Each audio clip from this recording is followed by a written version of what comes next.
สวัสดีครับยินดีต้อนรับเข้าสู่อนัตตา Channel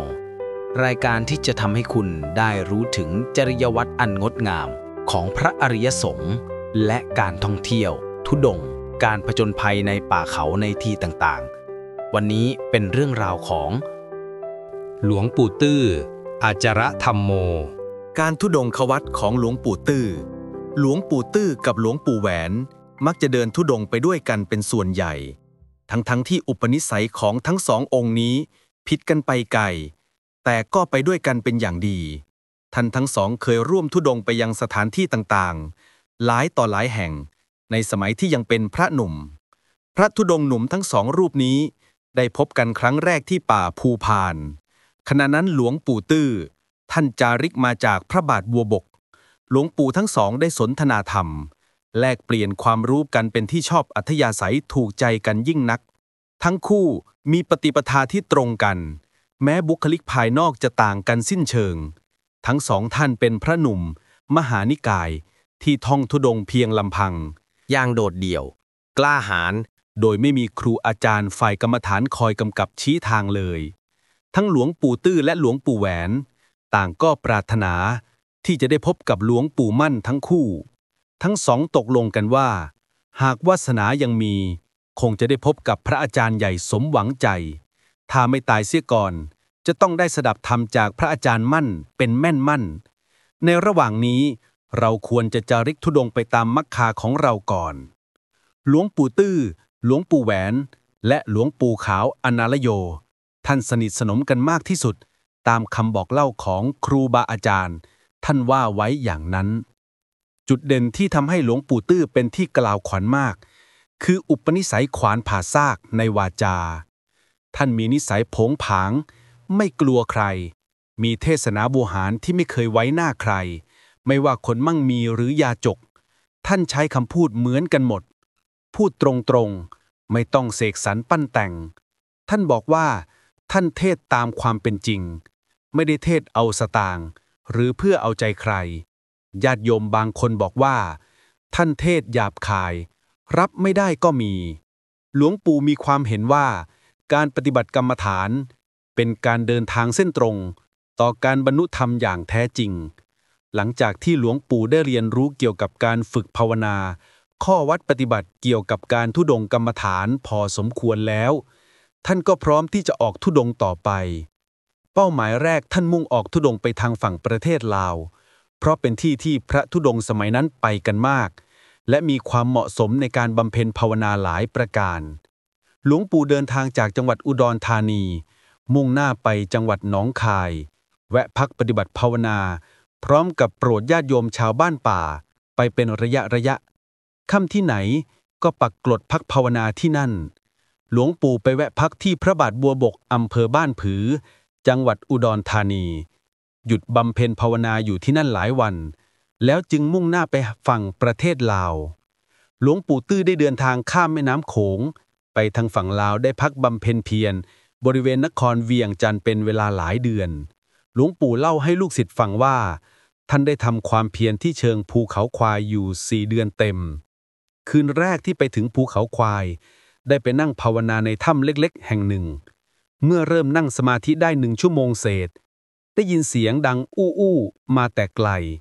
คล้ายเสียงลมพัดอย่างแรงเมื่อลืมตาดูก็ไม่เห็นอะไรท่านก็หลับตาทำสมาธิต่อปรากฏว่ามีผึ้งเป็นหมื่นแสนตัวบินวนเวียนเหนือศีรษะท่านคล้ายกับเครื่องบินทันใดนั้นฝูงผึ้งก็บินลงมาเกาะตามจีวรของท่านต้องเปลื้องจีวรออกเหลือนุ่งสบงผืนเดียวเป็นที่ประหลาดใจอย่างยิ่งที่ไม่มีผึ้งตัวไหนเลยที่จะต่อยเนื้อตัวท่านประมาณ20 นาทีฝูงผึ้งก็พากันบินจากไปจัดว่าฝูงผึ้งนี้มาเป็นครูสอนกรรมฐานฝึกความอดทนให้หลวงปู่เป็นอย่างดีหลังจากฝูงผึ้งกลับไปหมดหลวงปู่ตื้อก็ได้นั่งสมาธิต่อท่านนั่งไปได้ราว2 ชั่วโมงเศษได้นิมิตเป็นศีรษะคนมีขนาดใหญ่มากมองเห็นแต่ไกลค่อยๆโผล่ขึ้นจนเห็นเต็มร่างซึ่งมีรูปร่างใหญ่มากมาหยุดยืนดูท่านนานพอสมควรโดยไม่ได้พูดจาอะไรเลยหลวงปู่ก็สงบนิ่งดู บุรุษนั้นยืนจ้องแล้วก็หันหลังกลับเดินออกไปดูคล้ายกับเดินลึกลงไปร่างกายส่วนล่างหายลงไปตามลำดับแล้วศีรษะอันใหญ่โตก็กลับหายไปอย่างรวดเร็วหลวงปู่ไม่ได้มีอาการหวั่นไหวใดๆเลยท่านนั่งทำสมาธิภาวนาอยู่ที่เดิมไม่นานก็ปรากฏเป็นเทวดา2 องค์ใส่มงกุฎสวยงามเข้ามาหาท่านเทวดาองค์หนึ่งพูดขึ้นว่าท่านอาจารย์ห่างจากนี้ไม่ไกลนักมีพระพุทธรูปทองคำ10 องค์พระพุทธรูปเงิน15 องค์ฝังอยู่ขอให้ท่านอาจารย์ไปนำเอาขึ้นมาเพื่อให้คนทั้งหลายได้กราบไหว้สักการะบูชาเพราะตอนนี้ไม่มีใครอยู่เฝ้ารักษาแล้วพูดบอกเท่านั้นแล้วเทวดาทั้ง2ก็หายไปหลวงปู่ไม่ได้ออกค้นหาพระพุทธรูปตามที่เทวดาบอกเพราะท่านไม่มีความประสงค์ที่จะเสาะแสวงหาทรัพย์สมบัติแต่มุ่งค้นหาสัจธรรมตามคำสอนของสมเด็จพระสัมมาสัมพุทธเจ้าหลวงปู่ได้ปักกรดแถวใกล้นครหลวงเวียงจันทร์บนเส้นทางช้างศึกของเจ้าอนุวงศ์กษัตริย์ในประวัติศาสตร์ลาวคืนหนึ่งท่านได้นิมิตว่ามีวิญญาณหลงทางมามากมายจริงๆส่วนใหญ่เป็นทหารหนุ่มๆทั้งสิ้นเดินผ่านมาทางที่ท่านปักกรดอยู่ที่ท่านเรียกว่าวิญญาณหลงทางมาก็คือพวกมิจฉาทิฐิไม่รู้จักกราบไหว้พระบางคนก็ยืนมองเฉยๆบางคนก็สนุกสนานเฮฮาไปตามเรื่องหลวงปู่ได้แผ่เมตตาอุทิศบุญกุศลไปให้ปรากฏว่าไม่ได้ทำให้พวกเขาสามารถระลึกและคลายมานะทิฐิได้เลยวิญญาณเหล่านั้นได้มาปรากฏให้เห็นเท่านั้นไม่ได้แสดงกริยาอะไรกับท่านเลยคล้ายเป็นวิญญาณที่มืดบอดจากคุณธรรมความดีท่านจึงเรียกว่าเป็นวิญญาณหลงทางท่านก็ปล่อยให้วิญญาณเหล่านั้นผ่านไปหลวงปู่ตื้อได้ปักกฎภาวนาในที่ต่างๆแถวนครหลวงเวียงจันทร์อยู่4 เดือนเศษมีโยมมาขอให้ท่านพักนานๆพวกเขาจะสร้างกุฏิถวายแต่ท่านไม่รับนิมนต์บอกชาวบ้านว่าท่านตั้งใจจะเดินธุดงค์ขึ้นเหนือไปเรื่อยๆเป้าหมายคือจังหวัดเชียงใหม่ซึ่งคนถิ่นนั้นรู้จักเชียงใหม่ว่าเป็นเมืองเหนือของไทยใหญ่หลวงปู่ตั้งใจจะไปเสาะหาฟังคำสอนของหลวงปู่มั่นภูริทัตโตที่พำนักอยู่แถบจังหวัดเชียงใหม่ในขณะนั้นหลวงปู่ตื้อเล่าว่าการออกธุดงค์ครั้งนั้นไปกัน6 องค์แต่ไม่ได้เดินทางด้วยกันคือต่างก็แยกย้ายกันไปแสวงหาที่บำเพ็ญภาวนาตามนิสัยของตนหลายๆวันจึงจะพบปะกันบ้างไต่ถามเรื่องราวกันและกันแล้วแยกกันต่างองค์ต่างไปนอกจากพระไทยแล้วบางครั้งก็พบพระพม่าซึ่งท่านต่างก็ออกเที่ยวธุดงค์เหมือนกันออกจากเวียงจันทร์หลวงปู่ธุดงค์ไปทางหลวงพระบางหนทางเดินลำบากที่สุดสภาพทั่วไปนั้นเป็นป่าทึบและภูเขาสูงๆมากมายบางวันเดินขึ้นเขาสูงๆแล้วเดินลงไปอีกด้านหนึ่งใช้เวลาทั้งวันก็มีเพราะตกเย็นตัวค่ำมืดท่านก็ปักกรดพักผ่อนทำความเพียรภาวนาเมื่อได้อรุณก็ตื่นและออกเดินทางต่อไปบางวันไม่ได้บิณฑบาตและไม่ได้ฉันอาหารเลยเพราะไม่พบบ้านเรือนต้องเดินทางไปเรื่อยๆท่านบอกว่าถนนหนทางแถวนั้นยากที่สุดรถยนต์ไม่มีโอกาสเข้าไปได้เลยแม้จะเดินเท้าก็ยังยากรถราไม่เคยมีในถิ่นนั้นในช่วงที่หลวงปู่ธุดงค์จากหลวงพระบางไปใกล้จะถึงเมืองแมดเมืองกาสีหลวงปู่เดินไปเรื่อยๆไม่นานก็มองเห็นเขาอีกรูปหนึ่งข้างหน้าท่านมองไปเห็นชีปะขาวนั่งสมาธิอยู่บนก้อนหินใหญ่ท่านจึงเดินตรงเข้าไปหาพอเดินใกล้จะถึงก็แปลกใจทำไมหินก้อนนั้นจึงเคลื่อนออกไปได้ท่านเพิ่งมองแล้วก็เดินเข้าไปหาต่อเมื่อเข้าไปใกล้ปรากฏว่าไม่ใช่ชีปะขาวแต่เป็นก้อนหินที่มีรูปร่างเหมือนคนนั่งสมาธิอยู่ใกล้กันมีแหล่งน้ำธรรมชาติมีน้ำใสไหลเย็นประกอบกับเป็นเวลาเย็นใกล้ค่ำหลวงปู่จึงตัดสินใจกลางกรดเพื่อพักบำเพ็ญเพียรเพราะรู้สึกอ่อนล้ามาหลายวันตกกลางคืนขณะที่ท่านนั่งสมาธิได้เกิดนิมิตเห็นชีปะขาวเหมือนที่พบตอนกลางวันเข้ามาหาบอกหลวงปู่ว่าขอนิมนต์ให้ท่านอยู่ที่นี่นานๆข้าน้อยจะสอนวิชาเดินป่าที่ไม่รู้จักอดอยากให้จะพาไปดูสมบัติต่างๆภายในถ้ำท่านอยากได้อะไรก็จะมอบให้หมดหลวงปู่ได้ถามชีปะขาวว่าเมื่อกลางวันโยมนั่งสมาธิอยู่บนก้อนหินใช่ไหมชีปะขาวเรียนว่าใช่ แต่ที่ทำหายตัวห่างเรื่อยๆนั้นเพราะต้องการให้ท่านมาหยุดพักตรงนี้พวกข้าน้อยนี้เป็นพวกกายทิพย์มีวิมานอยู่ในสถานที่นี้หลวงปู่ได้กล่าวขอบใจและอนุโมทนากับความหวังดีของชีปะขาวแล้วท่านบอกว่าอาตมาเป็นลูกศิษย์ของพระพุทธเจ้ากำลังปฏิบัติตามรอยพระบาทของพระองค์ไม่ต้องการสมบัติทั้งหลายที่ท่านจะมอบให้หรอกขณะนี้เราต้องการรู้เพียงว่าจะเดินทางไปไหนถึงจะเจอบ้านคนได้ง่ายเพราะเราไม่ได้ฉันอะไรเลยเป็นเวลา5 วันแล้วชีปะขาวตอบว่าสิ่งที่ท่านต้องการนั้นยังอยู่ไกลมากแต่ถ้าท่านพยายามเดินทางให้เร็วก็จะถึงเร็วกราบเรียนดังนั้นแล้วชีปะขาวก็หายไปเมื่อภาพนิมิตชีปะขาวหายไปแล้วหลวงปู่ตื้อก็ยังอยู่ในสมาธิต่อไปพอลืมตาขึ้นท้องฟ้าก็สว่างหลวงปู่รีบเดินทางตามที่ชีปะขาวบอกเดินไปไม่ไกลก็พบหมู่บ้านชาวป่าประมาณ10 หลังคาเรือน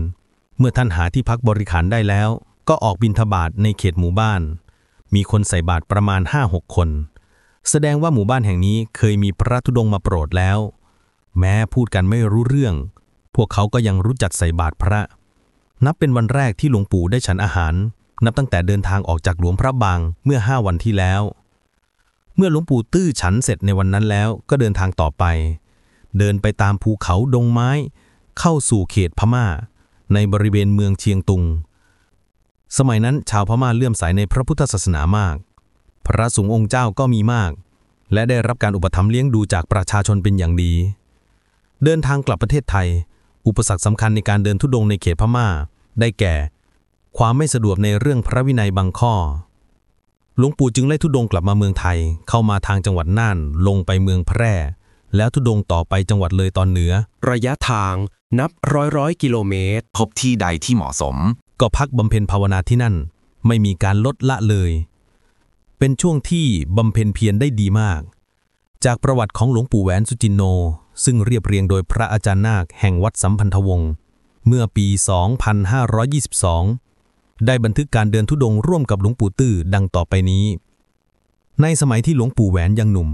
ท่านจาริกในเขตภาคอีสานนอกจากอุบลราชธานีแล้วหลวงปู่พำนักอยู่ที่อุดรธานีเป็นส่วนใหญ่เมื่อครั้งไปตามหาหลวงปู่มั่นที่บ้านคอดงมะไฟและไปจำพรรษาที่นายูงต่อมาไปจำพรรษาที่พระบาทบัวบกเมื่อออกพรรษาก็ไปพักที่พระบาทหอนางหรือพระบาทนางอุษาซึ่งอยู่คนละฝากกับพระบาทบัวบก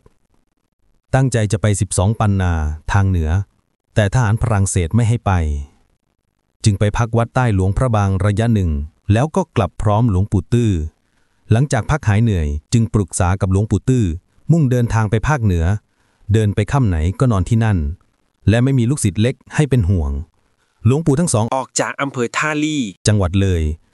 ไปออกด่านซ้ายข้ามป่าเขาไปอำเภอน้ำปาดผ่านเขตอำเภอนครไทยถึงท่าปลาจังหวัดอุตรดิตถ์แล้วตัดไปอำเภอนาน้อยแพร่ผ่านหมู่บ้านชาวเขาเผ่าเย้าแล้วลงมาพักกับหมู่บ้านคนเมืองตามคำนิมนต์จากนั้นเดินทางต่อไปสูงเม่นเด่นชัยเดินไปตามทางรถไฟจนถึงลำปางหลวงปู่ตื้อแยกตัวไปพักที่อำเภอเถินหลวงปู่แหวนเดินทางต่อไปเชียงใหม่เที่ยวดูภูมิประเทศโดยรอบทั้งบนดอยสุเทพและที่อื่นๆแล้วจึงเดินทางกลับมาพบหลวงปู่ตื้อที่ลำปางหลังจากนั้นในปี 2464 หลวงปู่ทั้งสองก็แยกทางกันหลวงปู่แหวนลงไปกรุงเทพเพื่อรับฟังธรรมอบรมจากท่านเจ้าคุณพระอุบาลีคุณูปมาจารย์ที่วัดบรมนิวาสแล้วท่านก็จาริกไปพม่าและอินเดียในตอนหลังทั้งหลวงปู่แหวนและหลวงปู่ตื้อได้ไปกราบหลวงปู่มั่นที่เชียงใหม่โดยหลวงปู่แหวนได้ยัตติเป็นธรรมยุทธ์ก่อนต่อจากนั้นทั้งสององค์ก็ท่องเที่ยวธุดงค์ติดตามหลวงปู่มั่นไปยังที่ต่างๆในภาคเหนือติดต่อกันหลายปีเมื่อหลวงปู่ตื้อได้ทราบข่าวว่าหลวงปู่มั่นและท่านเจ้าคุณอุบาลีคุณูปมาจารย์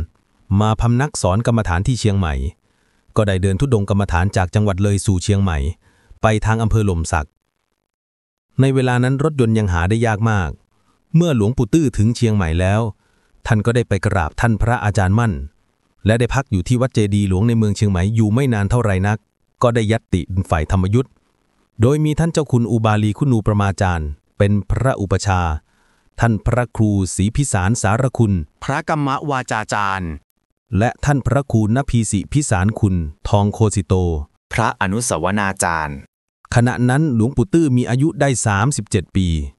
ยติเป็นธรรมยุทธ์ในปี 2471 หลังบวชในมหานิกาย 19 พรรษา เมื่อท่านบวชเป็นธรรมยุทธ์แล้วได้เป็นศิษย์ของหลวงปู่มั่นก็ได้พำนักอยู่ที่วัดเจดีย์หลวงเพื่อคอยออกกรรมฐานติดตามพระอาจารย์มั่นต่อไปในระหว่างนี้หลวงปู่ตื้อท่านได้อบรมกรรมฐานอยู่ที่วัดเจดีย์หลวงเป็นเวลาหลายเดือนและในที่สุดท่านพระอาจารย์มั่นและศิษย์ก็ออกเดินกรรมฐานไปตามถ้ำต่างๆในจังหวัดเชียงใหม่และท่านพระอาจารย์ตื้อก็ได้ออกติดตามพระอาจารย์มั่นไปในกองทัพธรรมครั้งนั้นด้วยท่านพระอาจารย์ตื้อจึงเป็นศิษย์เอกของท่านพระอาจารย์มั่นซึ่งเป็นที่รู้กันทั่วไปในเวลานั้นวันหนึ่งขณะเดินทางหลวงปู่มั่นได้นิมิตเห็นถ้ำพระปัจเจกพระพุทธเจ้าอยู่บนดอยสูงเชียงดาวเป็นถ้ำที่สูงกว้างขวางสะอาดอากาศโปร่งเหมาะที่จะเป็นที่เพียรภาวนามากถ้ำนั้นอยู่บนดอยสูงมากยากที่ใครจะขึ้นไปได้หลวงปู่มั่นต้องการให้พระศิษย์ขึ้นไปสำรวจถ้ำแห่งนั้นจึงให้หลวงปู่ตื้อขึ้นไปสำรวจเช้าวันรุ่งขึ้นหลังจากฉันภัตตาหารแล้วหลวงปู่ตื้อกับพระอีก3 รูปได้พากันเดินทางสู่ยอดดอยเชียงดาวเพื่อสำรวจดูถ้ำตามภาระที่ได้รับมอบหมายจากพระอาจารย์ใหญ่บางช่วงต้องปีนป่ายและห้อยโหนเพราะไม่มีทางเลี่ยงอื่นต้องเสี่ยงชีวิตเอาคณะหลวงปู่ตื้อปีนป่ายถึงยอดเขาประมาณ5 โมงเย็นแต่ไม่มีวี่แววว่าจะพบถ้ำและไม่ทราบว่าถ้ำอยู่ไหนคณะอยู่บนเขาอีก4 ชั่วโมงกว่าบนยอดเขาลมแรงมากตกกลางคืนยิ่งพัดแรงแทบจะปลิวไปตามแรงลมจะหาถ้ำเล็กๆพอจะหลบลมก็ไม่มีในคืนนั้นไม่ได้หลับไม่ได้นอนกันพระทุกองค์ต้องใช้เชือกตากผ้าที่เตรียมไปผูกมัดตัวกับต้นไม้แล้วนั่งสมาธิภาวนากันทั้งคืนยิ่งดึกลงยิ่งแรงดูผิดปกติธรรมชาติมากพอรุ่งอรุณปรากฏว่ามีโยมจัดภัตตาหารมาถวายคนพวกนี้เป็นพวกชาวเขาแท้อาศัยทำไร่อยู่บนยอดดอยอย่างถาวร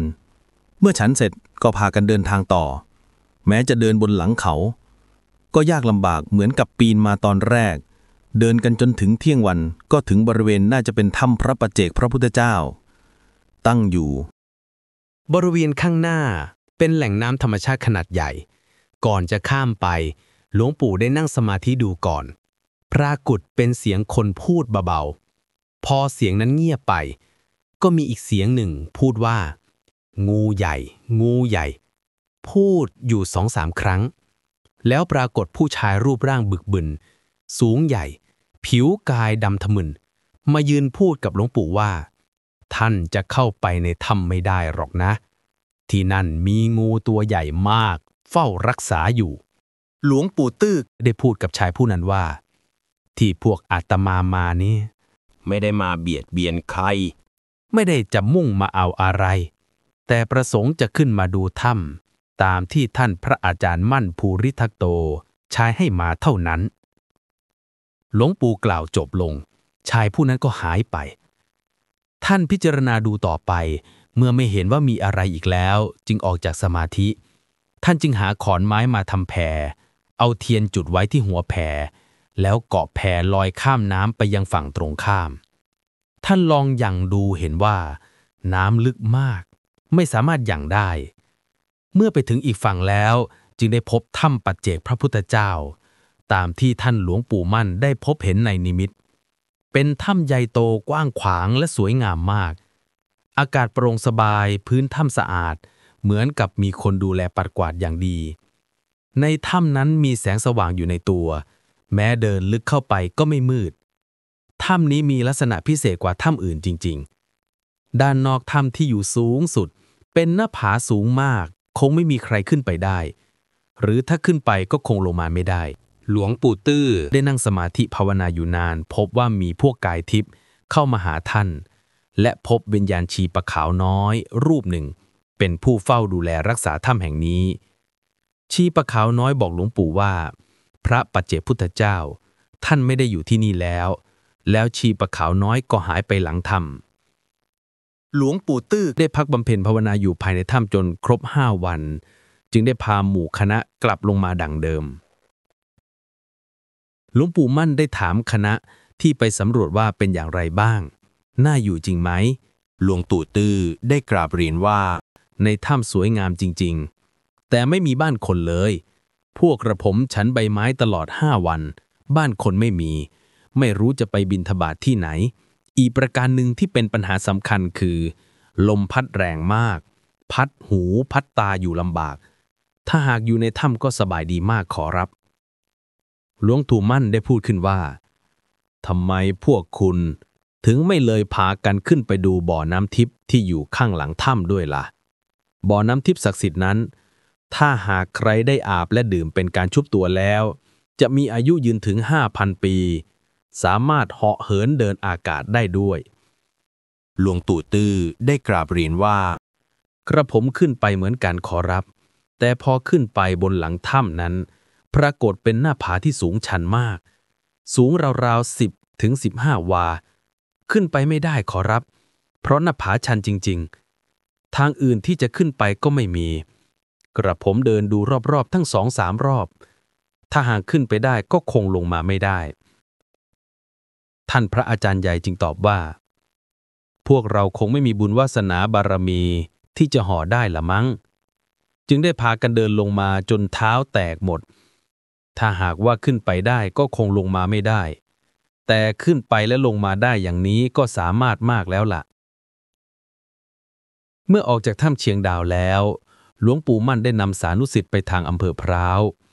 ศิษย์ที่ร่วมเดินทางมีหลวงปู่แหวนและพระภิกษุสามเณรอีก 2-3 รูปคณะของหลวงปู่มั่นเดินทางไปถึงช่องแคบที่จะไต่ขึ้นเขา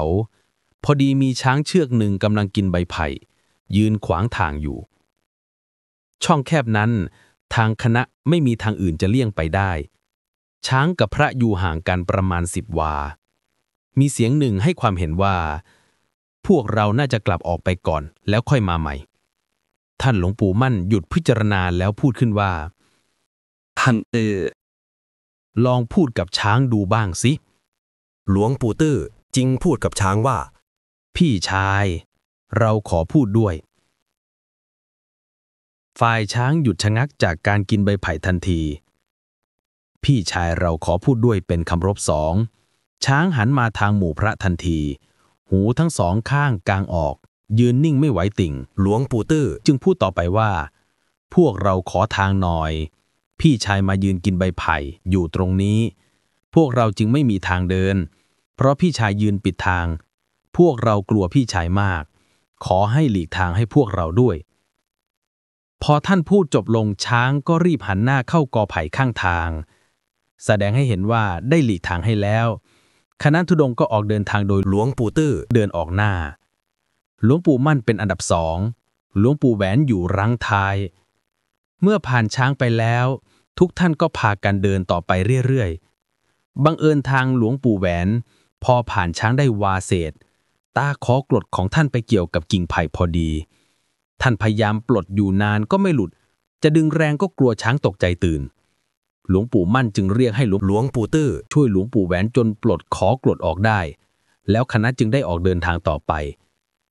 เมื่อนั่งพักเหนื่อยหลวงปู่มั่นได้พูดกับบรรดาศิษย์ว่าช้างเชือกนั้นเป็นสัตว์แสนรู้น่ารักน่าเอ็นดูทั้งน่าสงสารพร้อมกันก็ได้ชมหลวงปู่ตื้อว่าท่านก็เก่งมากสามารถพูดให้ช้างตัวใหญ่เก็บอาวุธร้ายแล้วรีบหลีกทางให้มันเห็นถนัดว่าเป็นผ้ากาสาวพัดครองอยู่ก็รู้ทันทีว่าเป็นเพศที่สงบเย็นไม่เบียดเบียนใครก็หลีกทางให้โดยดีหลวงปู่มั่นกลับไปภาคอีสานแล้วหลวงปู่ตื้อก็ยังพำนักปฏิบัติธรรมและโปรดญาติโยมอยู่ทางภาคเหนือต่อไปหลวงปู่ตื้อได้สร้างวัดกรรมฐานขึ้นหลายแห่งเป็นที่รู้จักกันดีชื่อวัดป่าดาราพิรมย์อำเภอแม่ริมจังหวัดเชียงใหม่อีกวัดหนึ่งที่หลวงปู่ท่านพักจำพรรษาอยู่เป็นเวลานานชื่อวัดป่าสามัคคีธรรมหลังจากหลวงปู่ท่านหยุดการเดินธุดงค์แล้วก็มาพักประจำที่วัดแห่งนี้เพราะมีความสงบมีความวิเวกเกี่ยวกับเรื่องเทพพยดาวิญญาณพูดผีปีศาจต่างๆนั้นหลวงปู่ตื้ออาจารย์ธรรมโมท่านได้ประสบมามากมายจนได้รับการขนานนามว่าหลวงปู่ตื้อท่านเป็นพระกรรมฐานที่ผจญกับสิ่งเร้นลับต่างๆมามากที่สุดและสามารถเอาชนะได้ด้วยจิตที่ตั้งอยู่ในพระพุทธคุณพระธรรมคุณ และพระสังฆคุณ ท่านอุทิศตนให้กับการปฏิบัติความเพียรอย่างแท้จริง หลวงปู่เคยเล่าว่า ท่านเดินธุดงค์ด้วยเท้าจากเชียงใหม่ไปแม่ฮ่องสอนใช้เวลาหลายวันจึงถึง มีเทพยดา วิญญาณ โอปปาติกะทั้งหลายมาปรากฏตัวและทดสอบลองดีกับท่านอยู่บ่อยครั้ง ในช่วงที่ท่านพำนักปักกลดบริเวณถ้ำผาบ่องในคืนวันแรกได้มีวิญญาณมาลองดีท่านนั่งสมาธิภาวนาอยู่ภายในมุ้งกรดได้เกิดมีแสงเป็นสายรุ้งสีต่างๆสว่างจ้ามาครอบมุ้งกรดท่านหลวงปู่บอกว่าระยะนั้นรู้สึกว่ากำลังของมันแผ่ปกคลุมบีบเข้าไปถึงจิตใจมีทั้งหายใจไม่ออกลมมันตันไปหมดร่างกายธาตุขันธ์อ่อนลงอย่างเห็นได้ชัดจิตของหลวงปู่แนบแน่นอยู่กับการภาวนาพุทโธธัมโมสังโฆอยู่ไม่นานเท่าไหร่แสงประกายรุ้งนั้นก็คลายความสว่างจ้าลงแล้วก็หายไปสักครู่ต่อมาก็ปรากฏเป็นนิ้วมือขนาดใหญ่มากเทียบว่าเท่าลำตาลก็น่าจะได้มาครอบลงบนกรดธุดงค์อีกตอนนี้ท่านว่าถึงกับรู้สึกว่าหัวใจสั่นวิววิวเกิดอาการกลัวขึ้นมาบ้างเกือบจะหยุดทำความเพียรแล้วท่านก็ตั้งมั่นทำความเพียรต่อตั้งใจมั่นขอยอมตายใจมั่นกับการบริกรรมพุทโธพุทโธจะตายขอให้ตายด้วยศีลด้วยธรรมแล้วใจค่อยสบายขึ้นหายใจได้คล่องนิ้วมือยักษ์นั้นก็หายไปอีกสักครู่ก็ปรากฏเป็นร่างเป็นคนตัวดำๆสูงใหญ่ราว10 ศอกแต่งตัวเหมือนพระราชาเดินเข้ามาหยุดอยู่ใกล้กรดยืนนิ่งอยู่อย่างนั้นหลวงปู่จึงถามว่าใครอยู่นั่นไม่มีเสียงตอบคราวนี้เปลี่ยนเป็นชีปะขาวอายุราว28 ปีดูยังหนุ่มมากเขามาด้วยอาการสงบเสงี่ยมเรียบร้อยเมื่อใกล้เข้ามาก็คุกเข่าลงกราบด้วยความเคารพดูท่าทางเลื่อมใสหลวงปู่อย่างแท้จริงเมื่อกราบไหว้แล้วก็ลงนั่งพับเพียบหลวงปู่ถามว่าท่านเป็นใครท่านมาจากไหนชีปะขาวหนุ่มตอบว่ามาหาท่านพระอาจารย์หลวงปู่ถามต่อไปอีกว่าใครเป็นผู้ทำสายรุ้งครอบมุ้งกรดของเราใครเป็นผู้ทำนิ้วมือใหญ่ครอบมุ้งกรดเราและใครแสดงตนเป็นพระราชาเขายอมรับหมดว่าทั้งหมดนี้เราเป็นผู้ทำเพื่อประโยชน์อันใดหลวงปู่ถามต่อทำเพื่อทดลองจิตใจของท่านดูเฉยๆเขาตอบด้วยเสียงชาวเหนือหลวงปู่ตื้อพูดสอนว่าการที่จะทดลองลูกศิษย์ของพระพุทธเจ้าให้มีความกลัวนั้นไม่มีผลเสียแล้วเพราะสมณะอย่างเราไม่กลัวอะไรจะตายก็ไม่เสียดายอะไรเพราะเราได้มอบกายถวายชีวิตให้พระพุทธเจ้ารู้จักเสียสละการทำบุญสร้างบารมีแม้จะตายก็ไม่หลงตายจะอยู่หรือตายก็เป็นประโยชน์ทั้งนั้นจะไม่เป็นผู้หลงตายไม่ว่าเทพยดามนุษย์สัตว์นรกล้วนรักเคารพต่อพระพุทธเจ้าทั้งนั้นและล้วนแต่รักนับถือต่อบุคคลผู้ปฏิบัติธรรมทั้งนั้นนอกจากวิญญาณที่หลงตายเท่านั้นที่จะมาหลอกกันให้ยืดยาวเสียเวลาในการสร้างบุญบารมีในที่สุดดวงวิญญาณนั้นก็กราบขอขมาท่านขอรับศีลรับพรจากท่านด้วยอาการเคารพนอบน้อมวิญญาณที่มาในรูปชีปะขาวนั้นได้เล่าเรื่องราวของตนในอดีตว่าแต่ก่อนข้าพเจ้าเป็นพระราชาอยู่เมืองตองหูระยะแรกได้เมินเฉยต่อพระธรรมคำสอนเพราะโลภมากในทรัพย์สมบัติตอนบั้นปลายชีวิตได้เลื่อมใสในพระพุทธเจ้าพระพุทธองค์เคยเสด็จมาโปรดข้าพเจ้าก็ได้รับศีลรับพรจากท่านได้กราบทูลขอให้พระพุทธองค์ได้ประทับร้อยพระพุทธบาทไว้เพื่อเป็นที่สักการะบูชาแก่ชาวเมืองพระองค์ทรงประทับรอยพระพุทธบาทไว้อยู่ห่างจากที่นี่ไม่ไกล